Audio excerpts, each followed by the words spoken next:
obra. Eu pergunto para o pastor, em relação a esses acontecimentos, né, essa questão aí do alto clamor, está para o futuro isso aí? Já aconteceu? Esse poderoso anjo de Apocalipse 18 já veio? Inclusive, a gente tem notado que mesmo entre os grupos, esses grupos dissidentes, eles não se harmonizam. Eles não se harmonizam entre eles, aí tem uma confusão. Em cada grupo desse, alguns falam, não, olha, a cronologia correta é essa, já começou aqui a sacudidura, já alto clamor, aí já vem outro, não, mas o alto clamor não começou. E aí tem um problema, porque eles falam que, alguns dizem que esses grupos, que esse grupo que faz parte é representado por esse anjo. Só que se o alto clamor não começou, então o anjo não veio. Aí agora eles entram num debate eterno se o alto clamor começou, se o anjo veio ou não veio. Eu queria que você falasse um pouquinho, esse anjo Apocalipse 18 já começou a sua obra? O que é esse anjo? O que representa a obra desse anjo aí? Abrir meu áudio aqui. Agora... rapaz, essa é uma pergunta muito interessante, tendo em vista que os últimos acontecimentos, muitos deles serão concomitantes, né? Nós teremos alguns eventos acontecendo ao mesmo tempo, estabelecer uma ordem precisa dos acontecimentos é bastante delicado.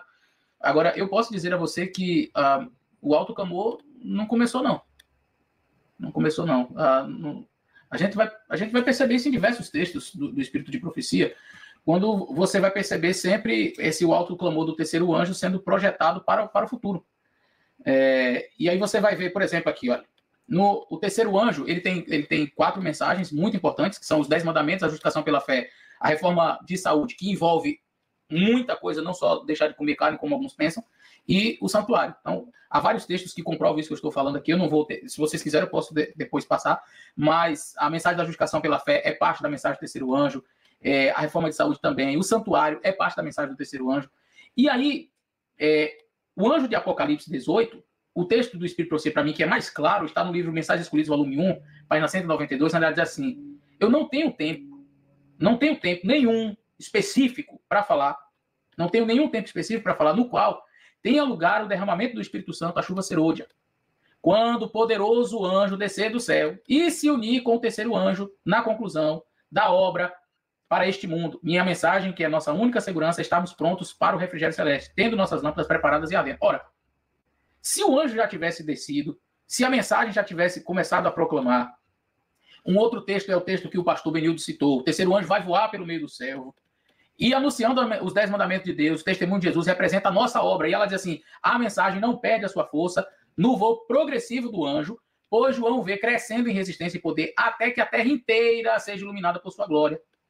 Então, nós entendemos que seria o alto clamor, né, que vai fazer com que o derramamento do Espírito Santo, a chuva serôdia, que a gente vê essa representação em Apocalipse 18 com o anjo iluminando toda a terra, esse derramamento do Espírito Santo, essa chuva serôdia que é derramada, ela é derramada justamente para que se proclame o evangelho, que, segundo a profecia, vai ter muito mais potência, muito mais poder, por exemplo, que o próprio Pentecostes, onde um sermão, 3.000 pessoas se batizaram.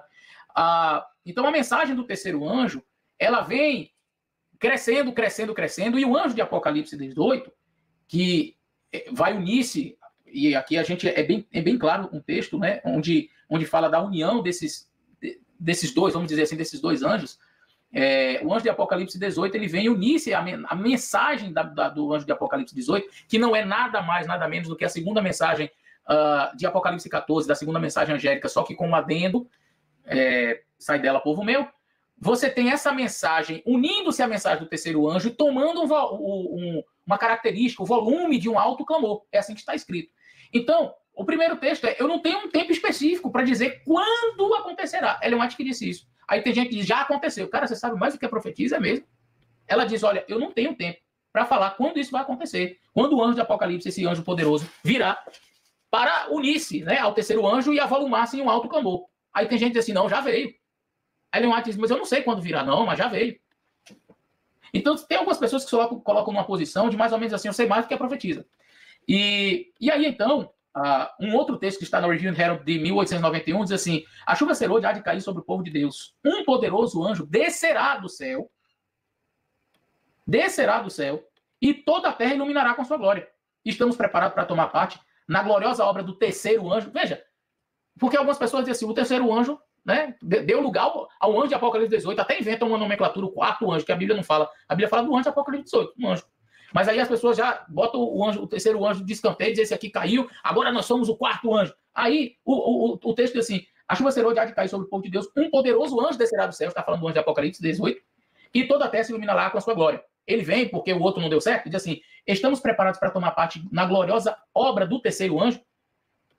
Estão os nossos vasos preparados para receber o orvalho celestial? Então perceba que o anjo de Apocalipse 18, ele não vem porque o outro não deu certo, porque a coisa ficou complicada. Não, nada disso. O anjo de Apocalipse 18 vem unir-se com a mensagem do terceiro anjo e tomar o volume de um alto clamor. Essa mensagem, inclusive, um texto que é bem interessante, diz assim, olha, vi anjos no céu, e eu encerro com esse texto aqui, indo apressadamente de um lado para o outro, descendo da terra e ascendendo de novo ao céu, preparando-se para a realização de algum acontecimento importante. Vi então outro poderoso anjo comissionado para descer à terra, a fim de unir a sua voz com o terceiro anjo e dar poder e força à sua mensagem. Então, poder e força é a mensagem de quem? Do anjo de Apocalipse 18? De um tal quarto anjo? Não.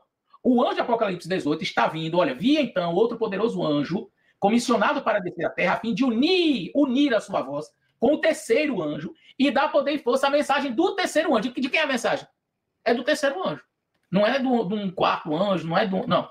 Esse anjo vem com única função, dar poder para a conclusão da obra da mensagem do terceiro anjo, porque a profecia é de 3 anjos. E o terceiro anjo vai até o tempo do fim. O voo é progressivo, como disse o pastor Benildo. E o anjo de Apocalipse 18 vem apenas para dizer assim, toma, filho, poder, mais poder. Aqui a gente está tratando necessariamente de simbologia, tá? Não é um anjo mesmo, porque o anjo está fraquinho, não. Aqui é um símbolo de mensageiro, tá? Então vamos lá. Continuando esse texto. Grande poder e glória foram comunicados ao anjo. Qual anjo? Ao terceiro. A terra foi iluminada com a sua glória. A mensagem da queda de Babilônia, conforme é dada pelo segundo anjo de Apocalipse 14, né, é repetida, como eu falei, e tendo uma menção adicional das corrupções que tem entrado nas igrejas desde 1844. Agora, o final do texto para mim é fantástico. A obra desse anjo de Apocalipse 18 vem, no tempo devido, unir-se à última grande obra da mensagem do terceiro anjo. A última grande obra da mensagem do terceiro anjo, ao tomar o volume de um alto clamor.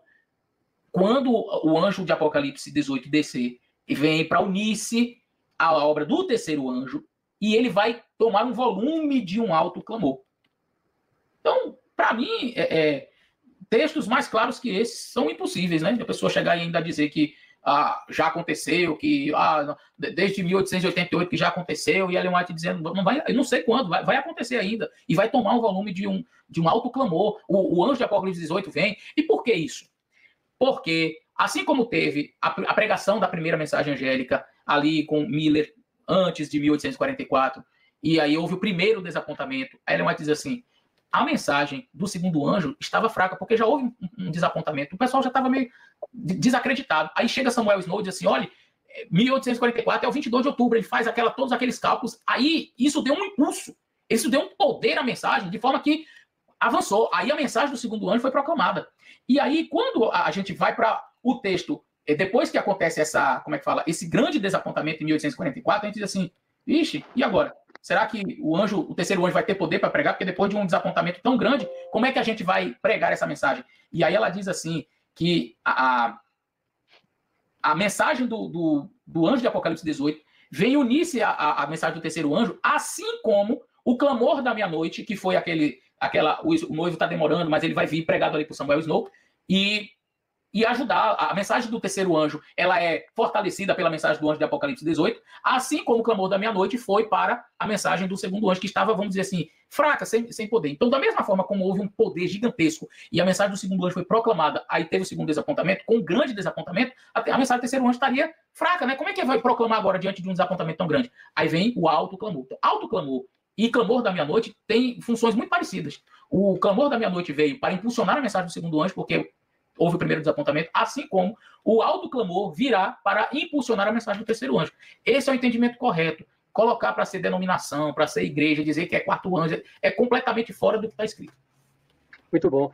Fica claro, pastor, como o pastor Elias Alvim colocou, que o assunto é tão claro, meus irmãos, que se você estudar, você que está nos assistindo, estudar com calma, pedir orientação a Deus só com a Bíblia e profecia, você não vai ficar com dúvida. E a prova é tanta de que é tão claro, que mesmo um desses grupos, né, chamados de reforma, movimento de reforma, como eu coloquei aqui, estão divididos nessa questão. Recentemente saiu uma prova de um desses grupos, eles têm uma prova doutrinária que é feita para jovens e adolescentes, chamada ENAR, e ali eles colocaram uma cronologia que já lança dúvida da própria doutrina, né, como o decreto dominical, chuva serôdia e alto clamor estão muito próximos. E, na verdade, é isso que Ellen White coloca, esses eventos são muito próximos um do outro. Como é que você coloca alto clamor para o passado, cento e tantos anos de alto clamor, ainda não temos decreto dominical, não temos final da sacudidura, ainda não temos a finalização da obra? Então, Deus é um Deus poderoso. Edbeck, você poderia comentar alguma coisa sobre isso? Se quiser comentar, senão a gente passa para... Me permita só esse texto que eu mencionei, para não ficar na minha fala.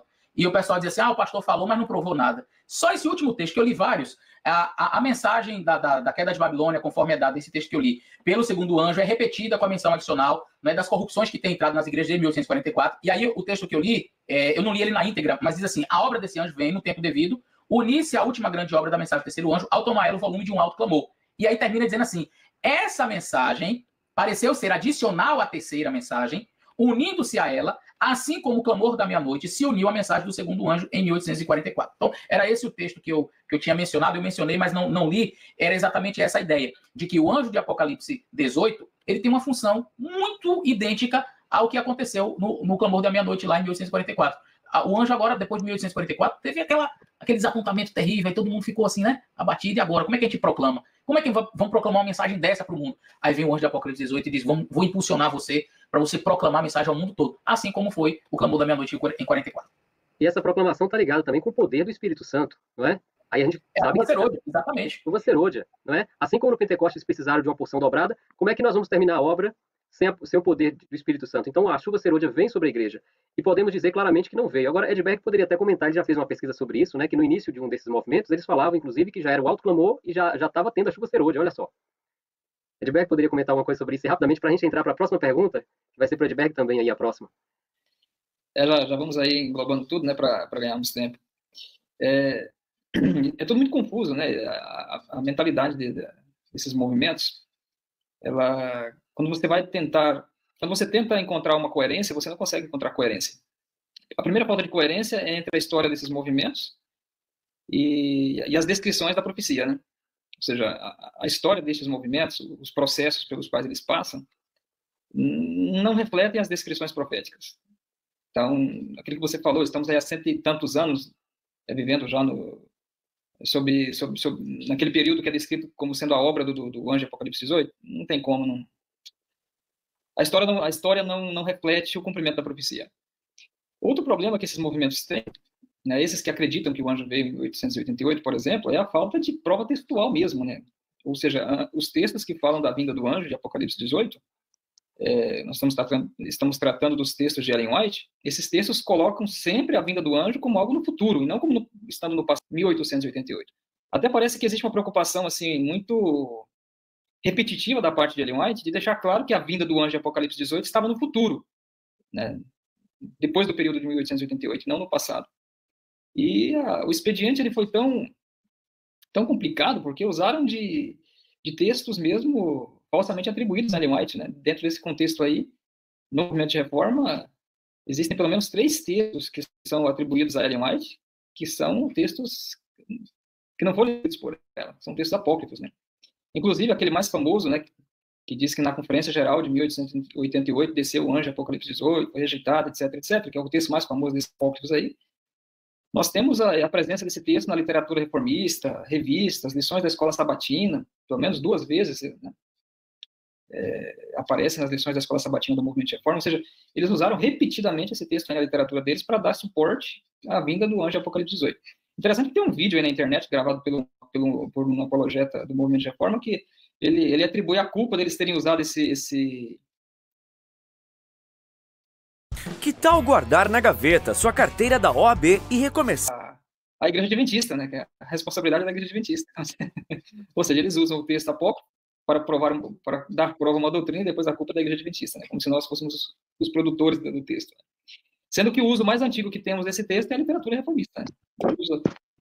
Historicamente, se pode provar, o mais antigo desse texto apócrifo é a literatura do próprio movimento de reforma. E ele atribui, não, isso aí foi culpa da Igreja Adventista que...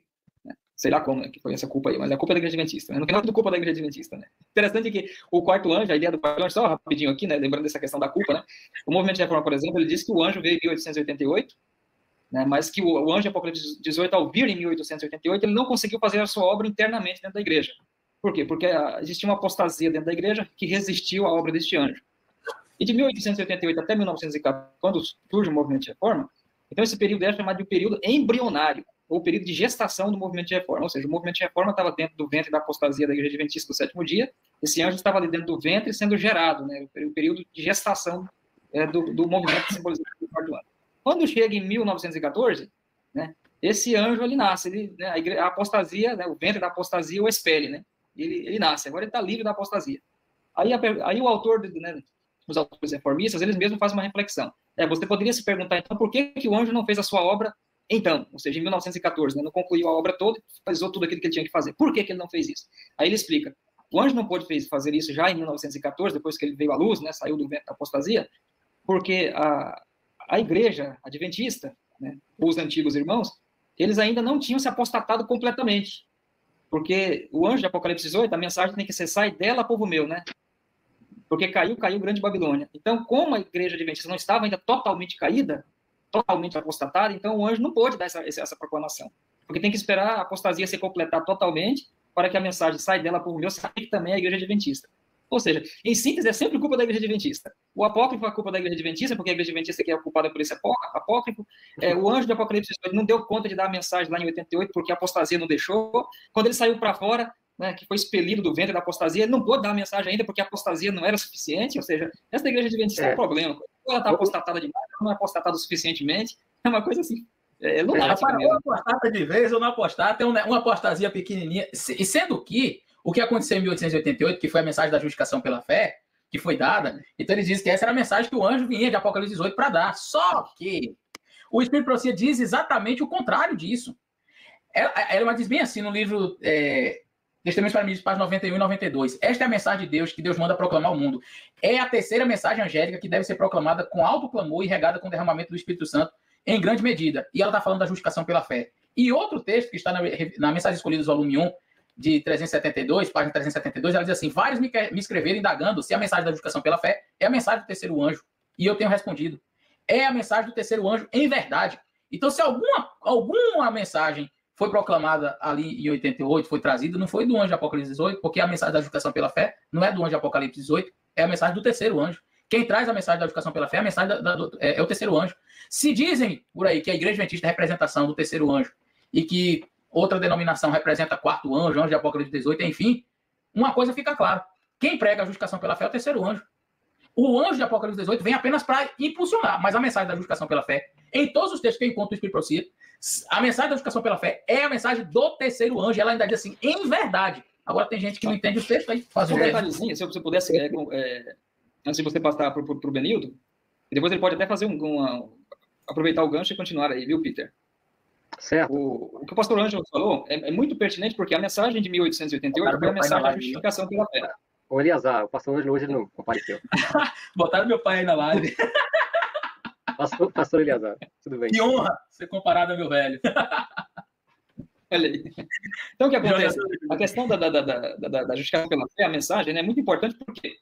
Porque esse movimento, ele diz ser simbolizado pelo o quarto anjo, ligado a 1888, é a mensagem para a justificação pela fé, como mesmo apresentou aí o pastor Ângelo, né?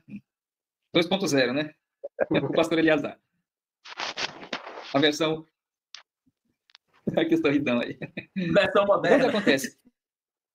O interessante é que o movimento de reforma, ele, quando chegou na década de 40, né, ele entrou num processo de cisma mesmo completo. E em 1951, houve uma separação. O movimento de reforma se dividiu em dois. Ou seja, o movimento simbolizado pelo quarto anjo, né, que tinha a mensagem da justificação pela fé, entre aspas, né, ele se separou em dois. E depois dessa separação aí, inclusive o pastor Benildo já pertenceu, né, ao grupo de Cosel, né? Nós pertencemos, eu e o Peter, ao grupo de Nicolice, ou seja, os dois movimentos de reforma. Na década de 90, teve aí a última tentativa mesmo assim forte de unificação dos dois movimentos de reforma, ou seja, a asa direita e a asa esquerda do anjo, né, se separaram ali, e na década de 90 eles tentaram fazer um processo de unificação. Dentre os documentos que foram assinados pelos representantes desses dois movimentos de reforma para se unificarem, existe um documento no qual eles declaram assim: cremos que um dos motivos que foram causa da separação do movimento em 1951 foi deficiência no conhecimento prático da mensagem Cristo Justiça Nossa. Agora imagine uma coisa, meus irmãos. O movimento do quarto anjo, cuja mensagem é Cristo Justiça Nossa, passa por um processo de cisma, de separação mesmo. E qual o motivo? Deficiência no conhecimento prático da mensagem Cristo Justiça Nossa. Mas como que pode um negócio desse? É uma coisa totalmente incoerente. E acusam a Igreja Adventista de ter rejeitado. Eles não conhecem e se separam. E a Igreja Adventista é o sujo, vamos lá.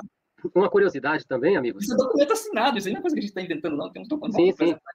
Isso que o Ed Beck está falando, eu até estava lendo recentemente um livro de um pastor chamado Branko Scholet, né, ele foi presidente, foi um pastor grande aí na Sociedade Missionária Internacional, ele falando da tristeza, da decepção, que em 67, quando teve a segunda tentativa, parece, né, acho que a primeira tentativa de reconciliação, enfim, porque eles falam assim, olha, esses dois grupos que se chamam Movimento de Reforma, a doutrina é a mesma, né? Se a doutrina é a mesma, não pode ter um grupo apostatado, os dois estão com a doutrina pura e perfeita e deveriam estar unidos. Agora, uma curiosidade que eu percebo aí, os colegas falando antes aí, o Eleazar e o Edberg, colocaram assim, que o movimento sempre coloca, olha, o movimento adventista está se apostatando aos poucos, né? Eu estava pensando, o selo de qualidade ISO 9000 é tão bom que até a apostasia tem que ser devagarinho para esse povo deixar de ser de Deus e parece que nunca deixa, porque o que acontece? O problema é que esses grupos que separam da Igreja Adventista, que vivem basicamente de apontar que a Igreja Adventista caiu, entre aspas, eles sobrevivem dos pecados e apostasias da Igreja Adventista, porém eles acabam repetindo, em menor escala, né, dentro das suas proporções, evidentemente, eles acabam repetindo os mesmos erros. Então, aí o que acontece? Vez ou outra, precisa surgir mais outro grupo para fazer uma outra reforma, e depois vem outro grupo, e isso prossegue de forma infinita, e ninguém sabe quando é que Cristo vai voltar, se depender do ser humano nessas reformas humanas. Aí, aproveitando esse gancho, eu queria perguntar para o pastor Benildo agora. O pastor Benildo é o seguinte, lá em Ezequiel capítulo 9, nós temos uma descrição dramática de Sião, ou Jerusalém, que é uma descrição da Igreja de Deus, né? Que tem abominações, inclusive no sacerdócio, né? No ministério, tem dificuldades, é uma igreja defeituosa, né? Deficitária, tem vários déficits ali de espiritualidade, tem dificuldades de ter uma obra totalmente purificada. E aí o profeta vê aquela imagem e o anjo vai mostrando para Ezequiel, Ezequiel, tem mais coisa ainda, a coisa não parou por aí. E as abominações parece que elas só vão se avolumando. Eu sou Raíza Matos, sou advogada. A pergunta é, Deus tem uma promessa de que há uma pequena hoste que é fiel, né? Na época de Elias tinha 7.000 lá, que não se dobraram a Baal. Essa profecia demonstra também que tem uma pequena hoste fiel, tanto no sacerdócio, no ministério, quanto entre o povo, a membresia, né? Entre os leigos. E a pergunta que eu faço para o pastor é o seguinte, Deus tem uma promessa de uma reforma para a Igreja Adventista. Quando essa reforma acontecer, ainda vai ter abominações dentro desse povo que foi reformado, pastor Benildo? Para serem denunciados ali, a profecia de Ezequiel se cumprir, ou não vai ter mais esse negócio, a reforma de Deus vai ser completa e ponto final? Essa reforma, quando o irmão Mate fala do movimento reformatório, né, que vai acontecer na igreja, é interessante, né? Ela não diz que vai surgir uma igreja chamada Movimento de Reforma. Ela diz que vai acontecer um movimento reformatório na igreja. Quando acontece o movimento reformatório, bane da igreja o espírito de discórdia e luta. E haverá uma purificação entre o ministério.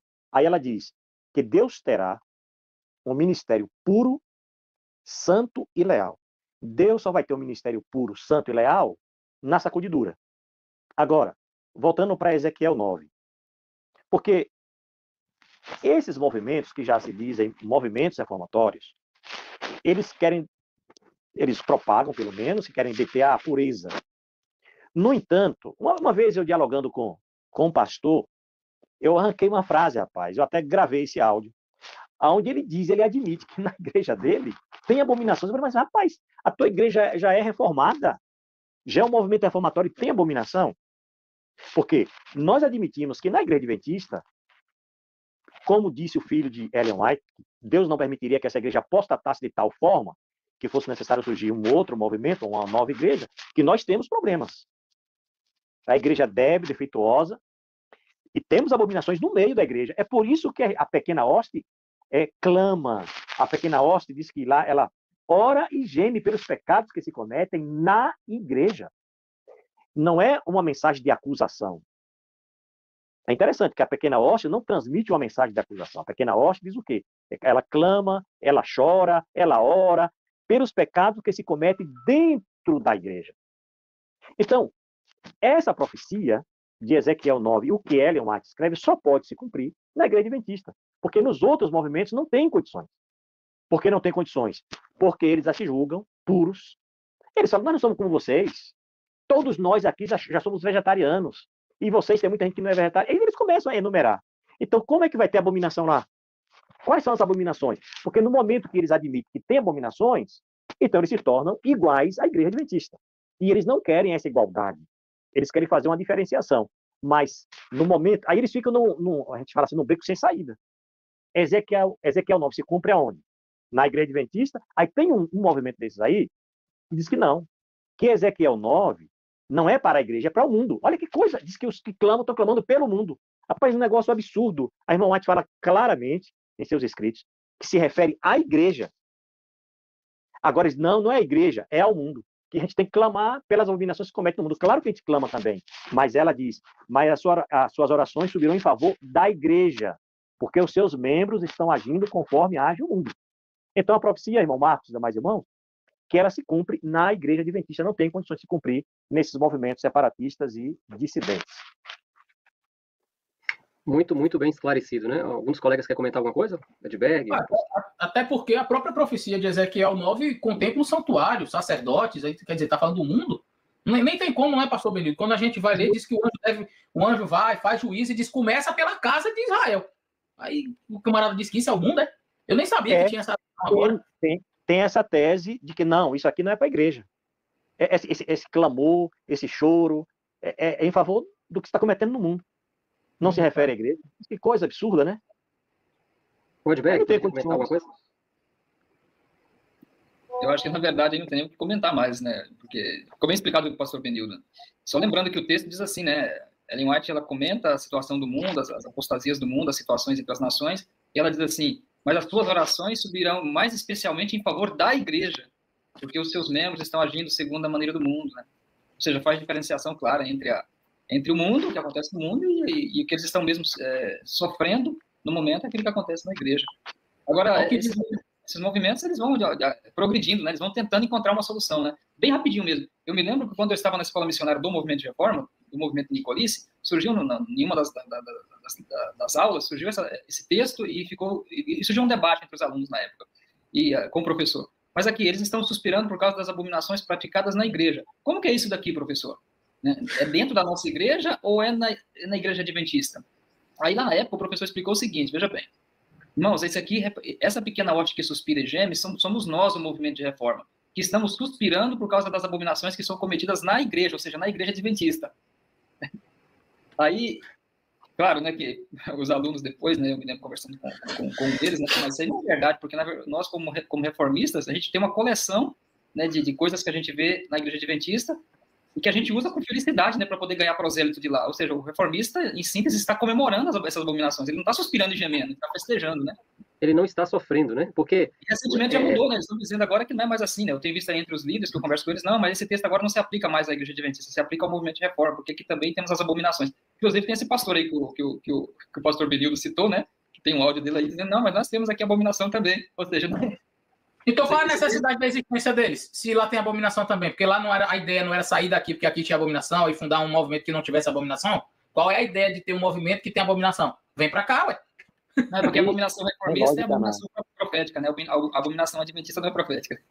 TDAH não existe, é só invenção. Aí o que acontece é o efeito dominó, né? Aí sai um outro grupo mais santo, por exemplo, o movimento de reforma nicolista no Brasil saiu os costas, depois os naturistas, e aí eles nunca têm fim essa purificação, porque aparece a abominação, ou seja, a reforma feita pelo homem, ela não é uma reforma completa. A reforma, quando Deus fizer na igreja, ela vai purificar a pequena hoste, que suspirou e gemeu, e vai selar, porque o final da conclusão de Ezequiel é o selamento da igreja. Não é o selamento de pessoas de uma outra igreja. Imagina, eu estou suspirando e gemendo aqui do lado da reforma para poder Deus ter misericórdia e selar os irmãos dentro da igreja adventista. Olha só, não tem cabimento isso aí. Agora, pastor Benildo, eu queria que o senhor falasse justamente nesse mesmo gancho aí. É por isso que surgem outros grupos do movimento de reforma que nós falamos aqui no Brasil, de Nicolice. Surgiu na década de 70 um movimento, e desse movimento já saiu acho que uns 2 ou 3 ou mais, baseados na parábola das 10 virgens. Tudo isso para quê? Para dizer que o movimento de reforma também caiu e que eles agora são sucessores. Olha só, e aí o que o senhor fala sobre essa questão? Essa parábola é motivo para fundar mais outro movimento? A parábola das 10 virgens? É um negócio sério, né? Porque assim, antes de entrar na parábola, veja só, o movimento, a SMI, se apropriou de Apocalipse 18 e depois todos os dois grupos, né? Tanto um grupo de Coisa como o grupo do Nicolice se apropriaram de Apocalipse 18 para dizer que a base profética deles é Apocalipse 18. Quando chega, isso ele começou ali, depois de 51, já, a irmã de Beck até já mencionou aí, houve a separação lá, uma briga. Interessante que eles têm as mesmas doutrinas, os mesmos princípios de fé, tudo igual, mas não se unem. Eu participei da terceira tentativa de unificação, mas não aconteceu. Agora, quando chega em 76, surge um movimento aqui no Brasil, intitulado Movimento do Advento, dentro do grupo de Nicolice, da reforma liderada por Nicolice.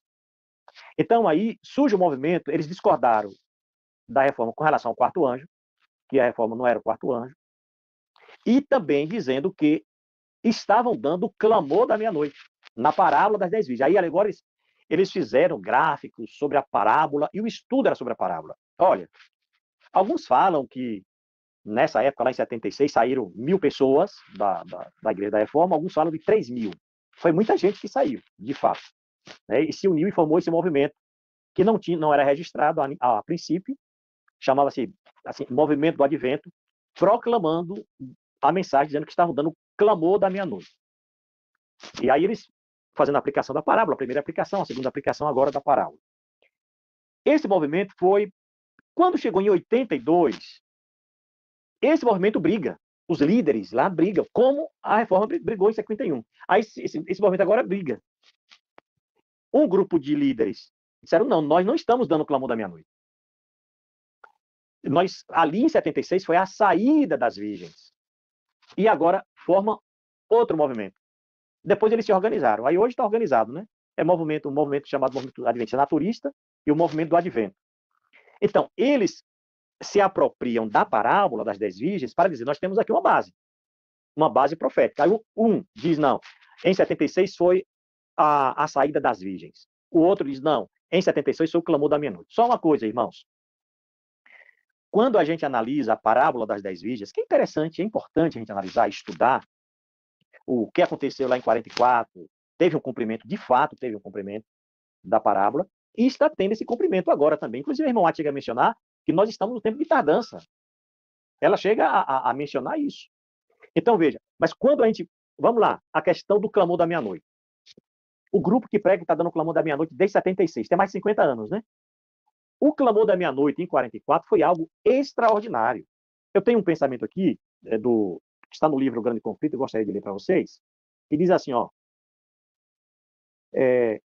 a mensagem, aí veio o esposo, não era tanto uma questão de argumento, se bem que a prova das Escrituras fosse clara e exclusiva, e a ela, com o poder impulsor que movia a alma. Não havia discussão. Olha que coisa. Diz o bendito, vem o que vem em nome do Senhor, conforme Mateus 21:9, de modo semelhante, os incrédulos se congregaram nas reuniões adventistas.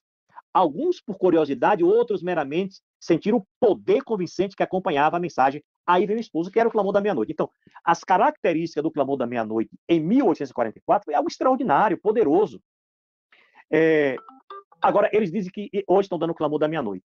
Desde 76, a gente não vê nada. Então, assim como os dois movimentos de reforma dizem que são anjos da Apocalipse 18, qual a melhor forma de você investir R$1.000 esse ano? Bom, não é. E não cumpre as características do anjo da Apocalipse 18, assim também o movimento intitulado, que está pregando o clamor da meia-noite, não cumpre as características do clamor da meia-noite. Outra coisa, o outro grupo que saiu desse grupo do clamor da meia-noite, eles dizem que não está dando clamor, mas em 76 foi a saída das virgens. Segundo eles, de 44 até 76, não estava tendo cumprimento a parábola das 10 virgens. Quando a gente lê o livro Parábolas de Jesus, nós vamos encontrar lá relatos de Ellen White, relatos claros, dizendo que a parábola já estava tendo cumprimento. E repito, ela chega a mencionar, nós estamos agora no tempo de espera, o tempo de tardança, aguardando o clamor da meia-noite. E quando a gente compara o clamor da meia-noite lá em 44, que foi junto ali com a mensagem do segundo anjo, que foi algo poderoso, irmãos, o que vai acontecer agora? Apocalipse 18, com o alto clamor do terceiro anjo, que vai iluminar toda a terra com a glória de Deus. Então, a gente vê que tem uma similaridade na profecia. Mas o certo é, concluindo a minha fala aqui sobre esse aspecto, que esses movimentos querem se apropriar de alguma coisa para dizer que tem base profética. O movimento de reforma, os dois se apropriam de Apocalipse 18. O movimento naturista, o movimento do advento, e os arautos do vigiai, que é outro movimento, que surgiu também deles, se apropriam da parábola das 10 virgens. Mas não existe base profética nenhuma. Nem para Apocalipse 18 ser uma nova igreja, e nem tampouco para a parábola das 10 virgens surgimento de uma nova igreja. Não existe base profética para isso. Maravilha, muito bem respondido, né? Quer dizer, grupos saindo de grupos, dissidentes, tentando fazer uma obra reformatória que Deus profetizou, mas fazendo pela força humana, aí vai gerando ideias e teorias humanas, né?